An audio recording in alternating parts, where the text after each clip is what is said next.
وأحسن منك لم تر قط عيني وأجمل منك لم تلد النساء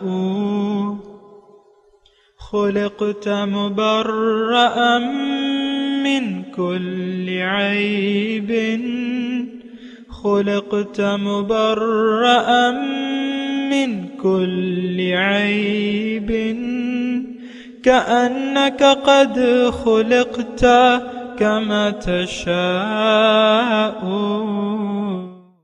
كتاب أنزلناه إليك مبارك ليدبروا آياته وليتذكر أولو الألباب۔ یہ کتاب برکت والی ہے جسے ہم نے آپ کی طرف نازل فرمایا ہے تاکہ دانش مند لوگ اس کی آیتوں میں غور و فکر کریں اور نصیحت حاصل کریں۔ اللہم صلی علی سیدنا محمد وعلی آل سیدنا محمد بعدد کل ذرۃ مئۃ الف الف مرۃ۔ سامعین و ناظرین کرام، السلام علیکم ورحمۃ اللہ وبرکاتہ۔ سامعین کرام، سورہ نور آیت نمبر 1۔ آج کے درس کا موضوع، کیا ہم قرآن کی عملی زندگی میں ضرورت محسوس کرتے ہیں؟ اس کے ساتھ سامعین کرام آج کے سبق کا آغاز کرتے ہیں۔ سب سے پہلے گزشتہ سبق کا آموختہ ہوگا۔ فتعالى الله الملك الحق لا إله إلا هو رب العرش الكريم۔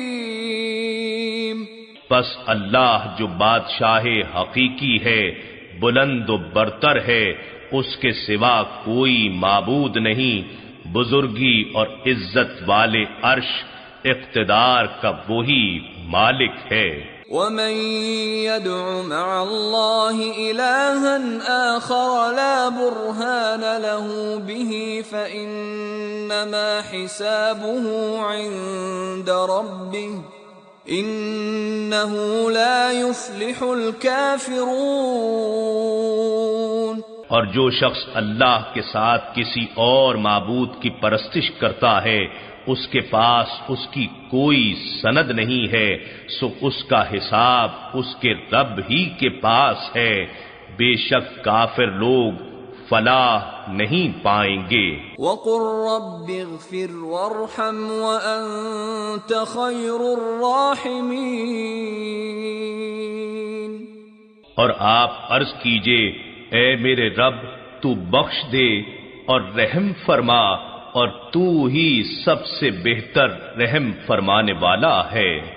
سامعین کرام، سورہ نور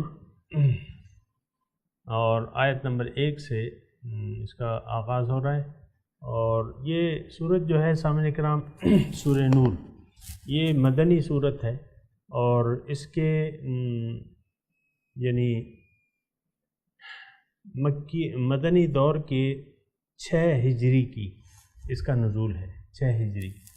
اور جو گزشتہ صورت تھی تو اس کا جو تھا اس کا نزول وہ آپ کو معلوم ہے کہ 7 نبوی تھا، یعنی تقریباً 12 سال کا عرصہ اس میں ہے سامنے لکھنا۔ بہرحال اس طریقے سے آپ کہہ سکتے ہیں کہ جو فلاح یافتہ معاشرہ ہے، یعنی ربط اگر آپ ڈھونڈنا چاہیں تو اس طریقے سے ہے کہ جو بھی فلاح یافتہ معاشرہ ہے اس کی تو وہ صفات اللہ تعالیٰ نے وہاں بیان کر دی، لیکن عملی طور پہ ان کو ان احکامات کی ضرورت ہے جو اس صورت میں آ رہی ہیں۔ یہ صورت معاشرتی مضامین پر مشتمل ہے اور ایک خاص واقعے کی طرف بھی اس میں اشارہ ہے، اور اس کی بنا دیگر احکامات بھی ہیں اس میں۔ اور تو یہ ربط ہے صورت کا، مضامین کا بھی آپ کو میں نے ربط بتا دیا۔ اس صورت کے جو موضوعات ہیں، موضوع یہی ہے کہ یہ صورت جو ہے اسلامی معاشرے کی عملی اقدامات احکامات پہ مشتمل ہے، اور یہ اس کا آپ اس طریقے سے یعنی اس صورت کے یا اس احکامات کی اس طریقے سے آپ دیکھیں اس کو کہ اس کا آغاز کس طریقے سے ہو رہا ہے، یعنی کس پرزور طریقے سے اللہ تعالیٰ یہ فرما رہے ہیں کہ سورۃ انزلناہا، کہ صورت ہم نے نازل کی ہے، وفرضناہا، اور اس کو ہم نے فرض کیا ہے، وانزلنا فیہا آیات بینات، اور ہم نے اس میں آیات بینات واضح احکامات نازل کیے ہیں، لعلکم تذکرون، تاکہ تم نصیحت حاصل کرو۔ ایک تو سامعین اکرام آپ جب دیکھتے ہیں کہ انزلناہا وفرضناہا، اس کو ہم نے نازل کیا ہے، اس کو ہم نے فرض کیا ہے، تو اس کا مطلب یہ ہے کہ اللہ تعالیٰ اس پہ ذرا زور دے رہے ہیں کہ یہ دیکھو یہ کلام جو ہے کس جانب سے آ رہا ہے، کون اس کو نازل فرما رہا ہے، کون اس کے احکامات کو فرض قرار دے رہا ہے۔ ظاہر ہے قرآن کے جو بھی احکامات ہیں وہ نص کے ذہن میں آتے ہیں، فرائض کے ذہن میں آتے ہیں کہ یہ فرض ہے، اس پر عمل کرنا لازم ہے، فرض۔ تو اس میں تھوڑی سی میں یہ بات کروں گا سامعین کرام کہ ہم نے یعنی دیکھیں کہ یعنی اس کے آغاز اور سٹارٹ کو دیکھیں، اس صورت کے سٹارٹ کو دیکھیں، آغاز کو دیکھیں، کتنی زبردست تاکید ہے۔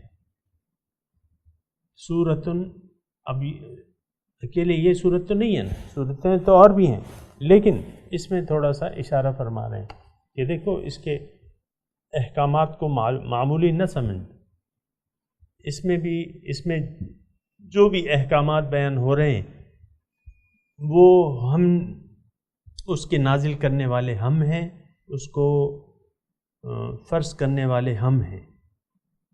اب ظاہر ہے کہ ایک طاقتور ہستی کے حکم سے جب منہ موڑا جاتا ہے تو اس کا انجام آپ کو معلوم ہے، تو بہرحال اس کی کوئی ضرورت نہیں ہے، اس کی کوئی ضرورت ہے نہ حاجت ہے کہ ہم اللہ تعالیٰ کے قوانین سے، اس کے احکامات سے منہ موڑ لیں۔ اور اس میں ایک اور بات بھی ہے سامعین کرام کہ ہم نے اب دیکھیں یہاں مضمون کس طرح شروع ہو رہا ہے، الزانیۃ والزانی فاجلدوا کل واحد منہم مئۃ جلدہ، زنا کے احکامات بیان ہو رہے ہیں۔ اب ہم نے تو دین کو سامعین کرام تھوڑا سا اگر آپ غور کریں میرے ساتھ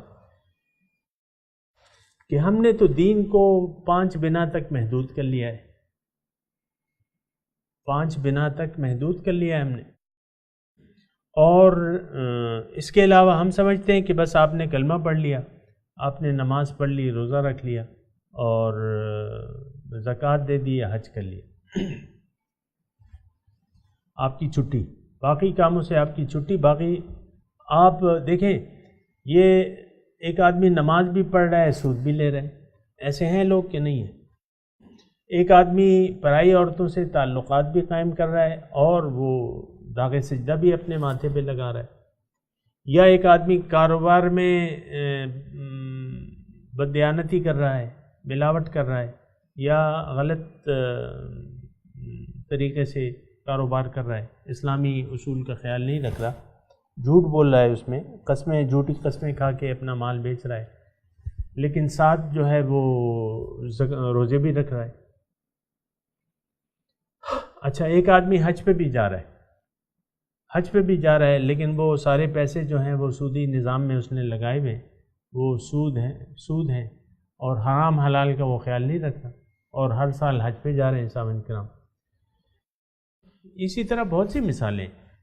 اصل میں ایک بات میں آپ کو بتاؤں، اور وہ یعنی آپ مناسب طریقے سے اس کو سمجھیں یا سمجھنے کی کوشش کریں کہ ہم جو ہے دینداری جو ہے یہ نہیں سمجھتے، یعنی زندگی کیسے گزاریں، یا یعنی شریعت کا کیا تقاضے ہیں، اس کا ہم لحاظ نہیں رکھتے عام طور پہ سامنے کرام۔ اور میں آپ کو توجہ دلاتا رہتا ہوں بعض جزیات کی طرف جس سے آپ اندازہ لگا لیں، اور میں کہتا رہتا ہوں لیکن یہ صرف مثالیں ہیں۔ مثال کے طور پہ خاندان کی جو اکائی ہے سامنے کرام،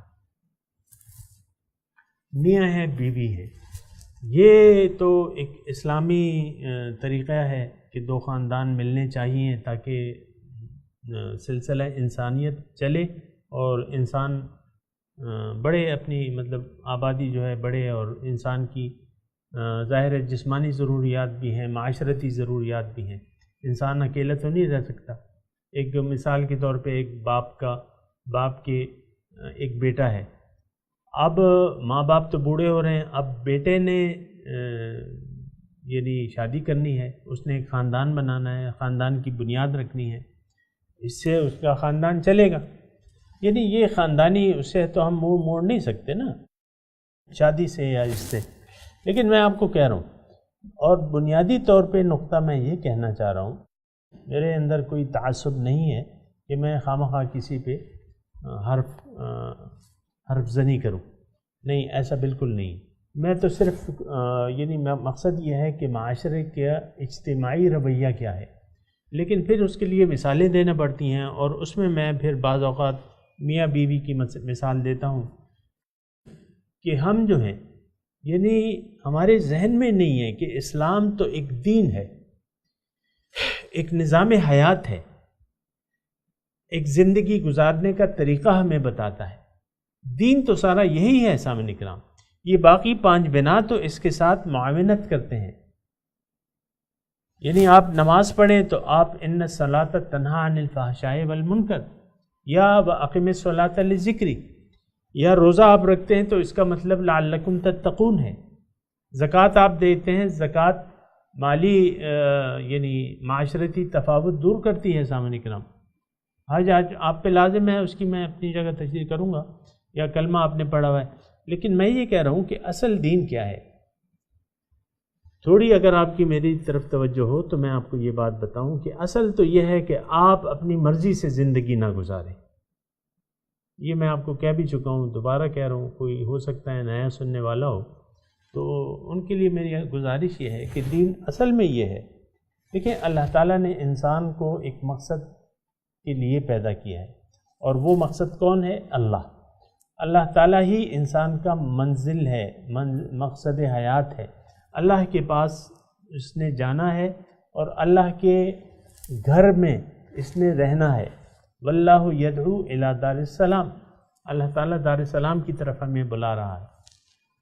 تو اس کے لیے کیا کرنا ہوگا؟ اس کے لیے آپ کو من چاہی زندگی نہیں گزارنی.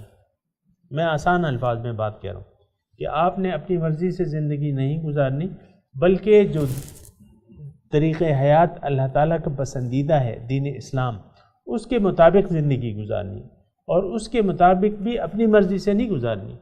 وہ بھی آپ نے فالو کرنا ہے حضور صلی اللہ علیہ وسلم کے اسوہ حسنہ کو. وَلَكُمْ فِي رَسُولِ اللَّهِ أُسْوَةٌ حَسَنَةٌ. تو رسول کو فالو کرنا ہے. اب یہاں اتباع رسول کا تو آپ نام لیں تو یہ کچھ اجنبی سا لگے گا. اتباع رسول جو ہے کچھ اجنبی سا لگے گا، یار یہ کوئی نیا لفظ یہ کہہ رہے ہیں. ایسی بات نہیں ہے، نیا لفظ نہیں ہے یہ سامعین کرام. تو حقیقت یہ ہے کہ اللہ تعالیٰ نے انسان کی کامیابی کو ایک خاص طرز حیات میں پوشیدہ رکھ دیا ہے. اگر آپ اپنی کامیابی چاہتے ہیں زندگی کے مقصد میں، تو آپ کو ان ہدایات کا اتباع کرنا پڑے گا جو کہ سورۃ انزلناہا وفرضناہا وانزلنا فیہا آیات بینات. تو پھر آپ کو ایسا کرنا پڑے گا. اور اگر آپ ایسا نہ کر سکے تو پھر یہ ہے کہ پھر آپ کچھ بن نہیں سکتے، یعنی آپ اپنے مقصد حیات میں کامیاب نہیں ہو سکتے. میں آپ سے یہ عرض کر رہا تھا، میاں بیوی سے میں نے بات شروع کی تھی کہ ہم بحیثیت قوم یہ نہیں سمجھتے کہ اللہ ہمیں عملی زندگی میں اللہ کے ہدایات کے مطابق زندگی گزارنی ہے. یہ ہم نہیں سمجھتے اصل میں. تو جب نہیں سمجھتے تو اس کا مطلب کیا ہوا؟ اس کا مطلب یہ ہے منچاہی زندگی گزار رہے ہیں. آپ دیکھ لیں، ہم عام خواتین و حضرات منچاہی زندگی گزار رہے ہیں. اب خواتین کو آپ لے لیں، لباس کے معاملے میں، ستر کے معاملے میں، پردے کے معاملے میں، یہ اپنی خواہشات کے تابع ہیں. کوئی سر پہ دوپٹہ رکھتی ہے، کوئی نہیں رکھتی، اور اس کا اہتمام نہیں کرتی، جبکہ سروں کے بال جو ہیں وہ ستر میں آتے ہیں، وہ پردے میں آتے ہیں۔ لیکن اصل میں بات کیا ہے؟ اصل میں بات یہ ہے کہ جب اللہ آپ کا مقصود نہ ہو، محبوب نہ ہو، مطلوب نہ ہو، تو پھر دین پہ عمل کرنے کی کم از کم آپ کو کوئی ضرورت محسوس نہیں ہوگی۔ یہی وجہ ہے سامعین کرام اجتماعی طور پہ، اور میں بڑی دردمندی سے یہ بات کہہ رہا ہوں کہ اصل تو یہ ہے کہ ہمارا مقصود اللہ نہیں ہے۔ ہم تو دنیا کی زندگی پر ہم نے دھوکہ کھا لیا ہے کہ یہی اصل زندگی ہے، کھا لے پی لے جی لے، اچھا کھانا، اچھا پہننا، اچھا رہنا، یہ ہماری اگر حاصل نہیں بھی ہیں تو ہماری منزل بن گئی ہے کہ ایسا ہم کریں گے، پیسے ہم کمائیں گے، پیسے ہوں گے ہمارے پاس، اچھا گھر ہوگا، اچھے کپڑے پہنیں گے۔ یہ اگر کسی کو حاصل نہیں بھی ہیں تب بھی وہ ان کی خواہشات رکھتا ہے۔ خواہش رکھنا کوئی بری بات نہیں ہے، لیکن بات یہ ہے کہ آپ ساری زندگی اور زندگی کے مقصد کو اسی دنیا تک محدود کر دیں، یہ بہت بری بات ہے۔ یہ بہت بری بات ہے کہ آپ تمام زندگی کو وقف کر دیں دنیا کے لیے، دنیا ہی کے لیے جئیں۔ تو عام طور پہ میں آپ کہہ رہا تھا یہ دین کا تذکرہ کر رہا ہوں میں، اور یہ کہہ رہا ہوں کہ کیا مرد اور کیا خواتین اپنی مرضی سے زندگی جی رہے ہیں۔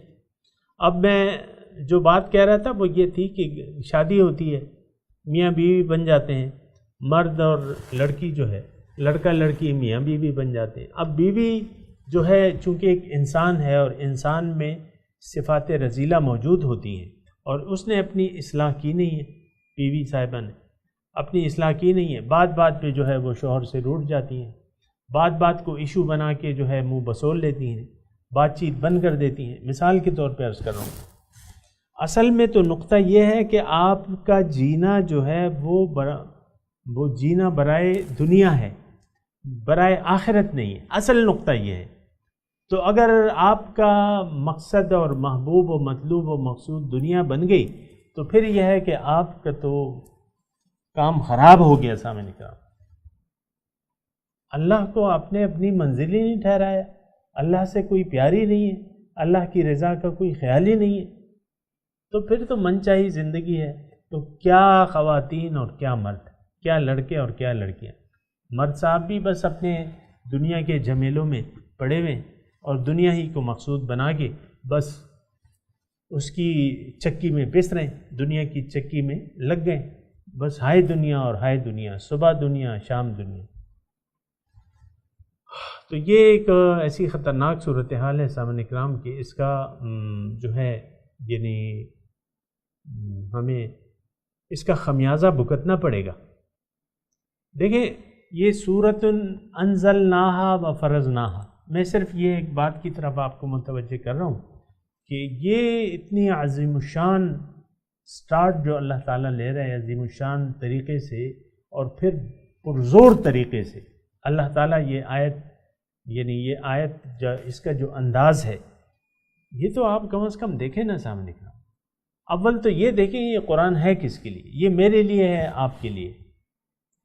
پھر اللہ تعالیٰ اس لحاظ سے کہ سورۃ انزلناہا وفرضناہا وانزلنا فیہا آیات بینات لعلکم تذکرون، تو عظیم الشان طرز خطاب ہے سامنے کرام، ہمیں محسوس کرا رہا ہے۔ اصل میں تو ہمیں احساس نہیں ہے اس بات کا، قرآن کلام الہی ہے، ہمیں اس کا کوئی احساس نہیں ہے، بس ایک تبرک کی کتاب ہم نے اسے بنایا ہوا ہے، اور پھر اس کے لیے خوبصورت جزدان سی کے اور پھر ہم طاق نسیہ میں اس کو رکھ دیتے ہیں۔ کبھی رمضان کا مہینہ ہوتا ہے اس کو اٹھا لیتے ہیں، یا کوئی مریض جو ہے ڈاکٹروں نے جواب دے دیا ہے تو مریض کو بستر پہ لٹا کے آپ ادھر ادھر کمروں میں سپارے کھول لیتے ہیں، یا کوئی مریض چلا جاتا ہے دنیا سے تو پھر آپ دوبارہ مسجد سے سپارے منگوا کے جو بھی آتا ہے اس کو ایک ایک سپارہ پکڑاتے جاتے ہیں کہ پڑھو، تمہارا جی چاہے یا نہ چاہے پڑھو اس کو۔ بس یہ ہمارا وہ ہے، یعنی قرآن سے اور سلوک کیا ہے ہمارا، اس کی تو اہمیت سے ہم واقف ہی نہیں ہیں سامعین کرام، قرآن کی اہمیت سے ہم لوگ واقف نہیں ہیں، میں آپ کو یہ عرض کر رہا ہوں۔ سورۃ انزلناہا، تو یہ تھے کہ تھوڑا سا محسوس کریں سامعین کرام۔ اصل میں میں آپ کو یہ بات بتاؤں کہ قرآن کا حق ہم نے نہیں ادا کیا، ایک بات، دوسرا قرآن کو ہم نے پہچانا بھی نہیں ہے، یہ دوسری بات اہم ہے سامعین کرام، قرآن کو ہم نے پہچانا نہیں ہے، اور اس کی ایک وجہ اور ہے کہ ہم نے اپنے آپ کو بھی نہیں پہچانا ہے۔ ہماری پہچان کیا ہے؟ ہم نے اپنے آپ کو محدود کر لیا ہے ظاہر تک ہم نے آپ کو محدود کر لیا ہے، ظاہر پہ دھوکہ کھا گئے، ظاہر کا ایک دھوکہ لگ گیا ہے۔ اللہ تعالیٰ نے ہمیں تو اس سے منع کیا تھا، فَلَا تَغُرَّنَّكُمُ الْحَيَاةُ الدُّنْيَا، دنیا کی زندگی کہیں تمہیں دھوکے میں نہ ڈال لے، اور ہم دنیا کی زندگی کے دھوکے میں پڑ گئے ہیں سامعین کرام۔ اچھا، پھر ظاہر کو ہم نے اصل سمجھ لیا ہے، جو اصلی مرض ہے وہ میں بیان کر رہا ہوں سامعین کرام۔ آپ کہہ سکتے ہیں کہ میں تو ایسا نہیں کر رہا، کہیں اچھی بات ہے، اگر آپ ان میں نہیں ہیں تو آپ کہیں، لیکن میں تو اجتماعی بات کر رہا ہوں کہ دنیا کی زندگی کو یعنی اس کو ہم نے اصل سمجھ لیا ہے، اسی کو پھر اپنا مقصود، محبوب و مطلوب بنا لیا ہے۔ دنیا ہی کی چیزوں کو ہم نے دل میں جگہ دے دی ہے، دنیاوی رشتوں کو، دنیا کی چیزوں کو ہم نے دل میں جگہ دے دی ہے۔ اچھا، اب جب ایسا ہم نے کر لیا ہے تو اس کا مطلب یہ ہے سامعین کرام، اس کا مطلب یہ ہے کہ قرآن اب ہمارے لیے نہیں ہے، اور یہ آپ دیکھیں یعنی قرآن ہماری زندگی کے لیے، ہماری زندگی کی ضرورت اب نہیں ہے۔ ہاں، ایک متبرک کتاب ہے، ایک کتاب قرات ہم نے اپنے بچوں کو بس کہ بھئی پڑھو، تلاوت پڑھو، پھر تم قرآن نہیں پڑھنا آئے گا، لوگ پھر کیا کہیں گے کہ اس کو قرآن نہیں آتا۔ بچوں کو صورتیں سکھا دیتے ہیں، نماز سکھا دیتے ہیں، وہ زور زور سے پڑھتے ہیں، خود بھی خوش ہوتے ہیں، اوروں کو بھی خوش کرتے ہیں، اچھی بات ہے، میں یہ نہیں کہہ رہا، لیکن پھر محدود ہو جاتا ہے انسان اسی نماز، روزے، حج، زکوٰۃ پر، اور پھر قرآن کا ظاہر یعنی ایک متبرک کتاب سمجھ کے اس کو تبرک کے طور پہ آپ استعمال کرتے ہیں برکت کے لیے۔ دکان کا آغاز ہو رہا ہے، کاروبار کا آغاز ہو رہا ہے، آپ ایک ختم کرتے ہیں، خیرات کرتے ہیں، قرآن پڑھا جاتا ہے، یا آپ جب دکان کھولتے ہیں بعض لوگ تو قرآن کی تلاوت لگا دیتے ہیں ملٹی میڈیا پہ، تو کہ بھئی وہ دن بھر کے لیے اب ہم نے کھول لی ہے دکان، اب گاہک کو آنا چاہیے اور پیسے بننے چاہیے، چلو قرآن ایک برکت والی کتاب ہے، اس کی تلاوت لگاؤ، پھر اس کو نہ سنتے ہیں، نہ کوئی کسٹمر آتا ہے وہ سنتا ہے، نہ آپ خود سنتے ہیں، آپ کسٹمر کی ڈیلنگ میں مصروف ہوتے ہیں، اور وہ جو ہے کتاب کی تلاوت ہوتی رہتی ہے۔ یہ ایک نظریہ ہے، غلط نظریہ ہے سامعین کرام، جو ہم نے اپنے لیے بنا رکھا ہے، اور میں اس لیے کہہ رہا ہوں کہ ہم سب اس میں پھنسے ہوئے ہیں، ایسے تصورات اور نظریات میں۔ بہرحال بات یہ ہے سامعین کرام، خلاصہ گفتگو یہ ہے کہ قرآن تو بہت عظیم الشان کتاب ہے، اور یہ نجات دلاتی ہے، اور یہ آپ کو ایک راستہ بتاتی ہے، ان ھذا القرآن یہدی للتی ہی اقوم۔ قرآن آپ کو وہ راستہ بتاتی ہے جو سب سے زیادہ سیدھا ہے، اور وہ سیدھا آپ کو اللہ تعالیٰ کے پاس لے جاتا ہے۔ قرآن کو اگر آپ نے قبول کر لیا، آپ کو یہ اللہ تعالیٰ کے پاس لے جائے گی، اگر اس کے طریقوں پر آپ نے عمل کر لیا، یہ واصل باللہ کر دے گی، آپ کو حق تعالیٰ تک آپ کو پہنچا دے گی۔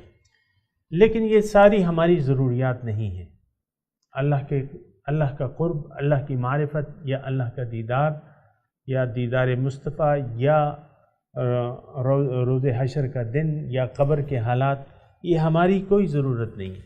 یعنی ہم جس طریقے سے زندگی گزار رہے ہیں نا سامعین کرام، یہ ہماری ضروریات نہیں ہیں، یہ ہماری نہ ترجیحات ہیں نہ ضروریات ہیں، اور ہماری ترجیحات اور ضروریات تو صرف دنیا بن چکی ہے، دنیا ہی کے لیے جینا، ہمیں جینا سکھایا گیا ہے، اور ہم بلا سوچے سمجھے ان راستوں پر دوڑ رہے ہیں جن پہ ہمیں ہمارے ماں باپ نے لگایا تھا، بنا سوچے سمجھے ان پہ ہم دوڑ رہے ہیں۔ اب کاروبار آپ کریں گے اور کاروبار چمک جائے تو پھر آپ کے پاس نوٹوں کی برسات تو شروع ہو جائے گی. لیکن اگر ایک لے مین اگر یہ سوچے کہ یار اگر میں دین کو اختیار کر لوں مجھے کیا ملے گا، انسان تو حریص ہے. اب وہ جب مثال کے طور پہ چند اسلامی شاعر کو اپناتا ہے کسی کے کہنے پہ یا جذبات میں آ کے، تو پھر اس کے ہاتھ تو بظاہر تو کچھ آتا نہیں ہے ہاتھ میں تو کچھ نہیں ہوتا. یہ تو روحانی ترقی کے لیے ہے، روح آپ کی مضبوط ہوتی ہے اور روح کو آپ دیکھ نہیں سکتے. یہ تو باطنی پرواز شروع ہو جاتی ہے، لیکن آپ اس کو دیکھ نہیں سکتے. آپ کہتے ہیں یار مجھے تو کچھ ملا نہیں، میں نے تو اس کے لیے وقت بھی شیخ کے ساتھ وقت بھی گزارا اور بیعت بھی کر لی، لیکن مجھے تو کوئی پیسے ٹکے مجھے ذرا زیادہ نہیں ملے نہیں. تو پھر آپ اس راستے سے واپس آ جاتے ہیں. ایسا ہوتا ہے، ہم نے دیکھا ہے سامنے کرام. بات یہ نہیں ہے، بہت بدقسمتی کی بات ہے. یہ غلط دین ہے جو آپ نے اپنایا تھا. دین تو ایک مقصد ہے، دین کا تو ایک مقصد ہے، اور وہ مقصد کیا ہے کہ آپ اپنی روحانیت کو اتنی جلا دیں، اس کی اتنی ترقی کریں، قرآن پر عمل کر کے، حضور کا اتباع کر کے، کہ وہ چلے جائے رب کے پاس. یا ایتھا النفس المطمئنۃ ارجعی الی ربک راضیۃ مرضیہ. اے نفس مطمئنہ ارجعی الی ربک، واپس لوٹ جاؤ اپنے رب کی طرف، وہ تم سے راضی، تم اس سے راضی. فادخلی فی عبادی،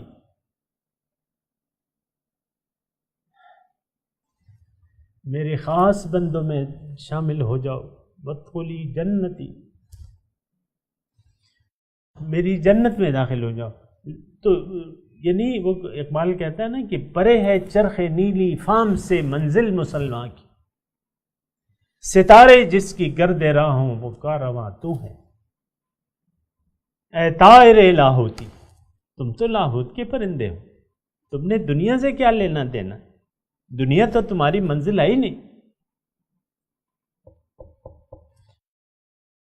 تو سامعین اکرام، دنیا تو منزل نہیں ہے، دنیا حقیقت میں کچھ ہے ہی نہیں، یعنی اس کا کچھ لینا دینا تو نہیں ہے. وہ تو اللہ کی مرضی ہے، کسی کو دے کے آزماتا ہے، کسی سے لے کے آزماتا ہے. اور اکثر جو یہ مال و دولت کی فراوانی ہے، اللہ تعالیٰ نے اس کے بارے میں فرمایا ہے وَلَا تُعْجِبُكَ أَمْوَالُهُمْ وَأَوْلَادُهُمْ إِنَّمَا يُرِيدُ اللَّهُ لِيُعَذِّبَهُمْ بِهَا فِي الْحَيَاةِ الدُّنْيَا وَتَزْهَقَ أَنفُسُهُمْ وَهُمْ كَافِرُونَ. ان کے مال و دولت کی فراوانی آپ کو تعجب میں نہ ڈال دے. اللہ تعالیٰ چاہتا ہے کہ اس کے ذریعے ان کو دنیا کی زندگی میں عذاب دوں اور ان کی جان نکلے کفر کی حالت میں. اور ایسا ہی ہو رہا ہے سامنے کرام. بہت سے پیسے والے موجود ہیں ہم میں، مسلمانوں میں، لیکن جان جو ہے جان کنی کے وقت ان کو کلمہ نصیب نہیں ہوتا، کفر پہ مرتے ہیں، ناشکری کی حالت میں مرتے ہیں. ساری زندگی ظاہر ہے، دیکھیں ساری زندگی آپ نے ناشکری میں گزار دی، تو اب کیا آپ کے کلموں پہ، لبوں پہ کلمہ آئے گا؟ ایسی بات نہیں ہے. بہرحال میں تلاوت کرتا ہوں، سامعین کرام میرے ساتھ دہرائیے. اعوذ باللہ من الشیطان الرجیم، بسم اللہ الرحمن الرحیم. سورۃ انزلناہا وفرضناہا وَأَنزَلْنَا فِيهَا آيَاتٍ بَيِّنَاتٍ لَعَلَّكُمْ تَذَكَّرُونَ.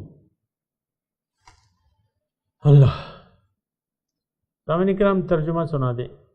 سورۃ انزلناہا، یہ سورت ہم نے نازل کی ہے. وَفَرَضْنَاهَا، اور ہم نے اس کو فرض کیا ہے. وَأَنزَلْنَا فِيهَا آيَاتٍ بَيِّنَاتٍ،